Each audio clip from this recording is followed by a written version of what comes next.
Hello, Abnormal Family. I've got another interesting story I wanted to share with you all for a drop. I'm really looking forward to this Friday. This Friday is going to be a really in-depth look at the cryptids, the beginning of the cryptids, and the people that try to hide the cryptids. And there's a reason that they do this, so join us Friday. And remember, if you're not subscribed for 24 hours, you won't be able to comment. But we will have a part 2, so subscribe if you're not already subscribed, and the part 2 will be a Q&A in case we miss some Friday night. So let's get to today's drop. Observed in the summer of 1991, I took my son and nephew fishing with me to North Lake outside Bishop, California. We arrived late Sunday, and we set up camp. The following morning we started fishing with no luck, and the mosquitoes were eating us alive, so I decided to go back down to the local McDonald's.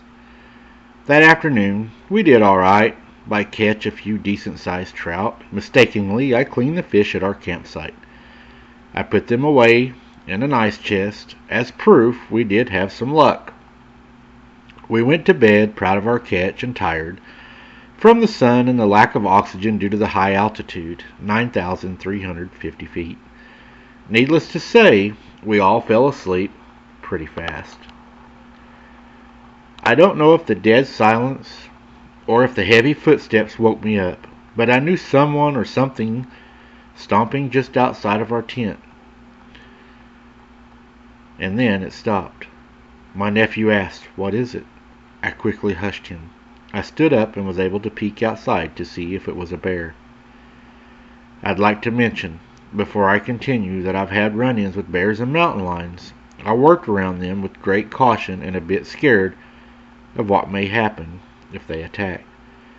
Fortunately, I never had the feeling that I was in a life or death situation. What I saw that night made me feel I had to leave the mountains as soon as it was safe. The angle I had only allowed me to see the legs. The legs were muscular and human-like. Its buttocks would have been at my mid-abdomen. I'm 5'6", yes, I'm short, but this was Shaquille O'Neal level. Hairy, muscular legs, and this thing was just huge. I've been afraid before, but never paranoid. I was frozen and shocked. I shined my flashlight on its legs very briefly through the tent mesh, then I turned the light away, pointing it at my chest. It stood there for about a minute or two, but it felt like 5 minutes. It moved on, and I listened for a while. As soon as I felt it was safe, I packed my nephew and son into the car. I grabbed our bags and some other stuff, but the fear was overwhelming. I left the tent and our other camping gear behind. We made our way home 2 days early. My son never realized what happened, only to wake up at home Tuesday morning. Everyone was asking why we were home early. I never said why, other than that the kids were just getting bored.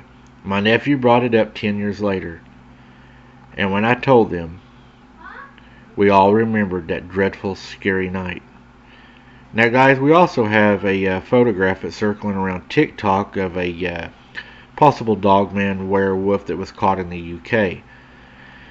This photograph is said not to be, it hasn't been proven or, said to be authentic. But I thought I've seen this picture before. When I looked at it, I thought, man, this thing looks very familiar to me, like it had been on the internet or I've seen it somewhere before. I'll post a picture of it and you let me know if you've seen this before. But I don't know. It'll be the pictures in the last of this where I'm actually, I think, talking about this. And I just think that there's something weird going on with this thing, but I'm not sure if it's going to be authentic or if it's something that's been going around the internet for a while now. I want to thank each and every one of you for watching tonight and listening. And I also want to thank you for the support that you have given us. Friday night at 8 p.m. Central Standard Time, we're going to talk deep about a subject. We're going to have, Brooks is going to be on, and we're going to have a guest with us.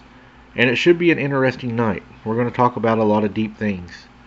So, if you're free Friday night, we'd love to have you. And we look forward to your comments and for your opinions. Thank you very much again, guys, for joining us. And until next time, Don't be something's dinner. And we'll see you on the next one.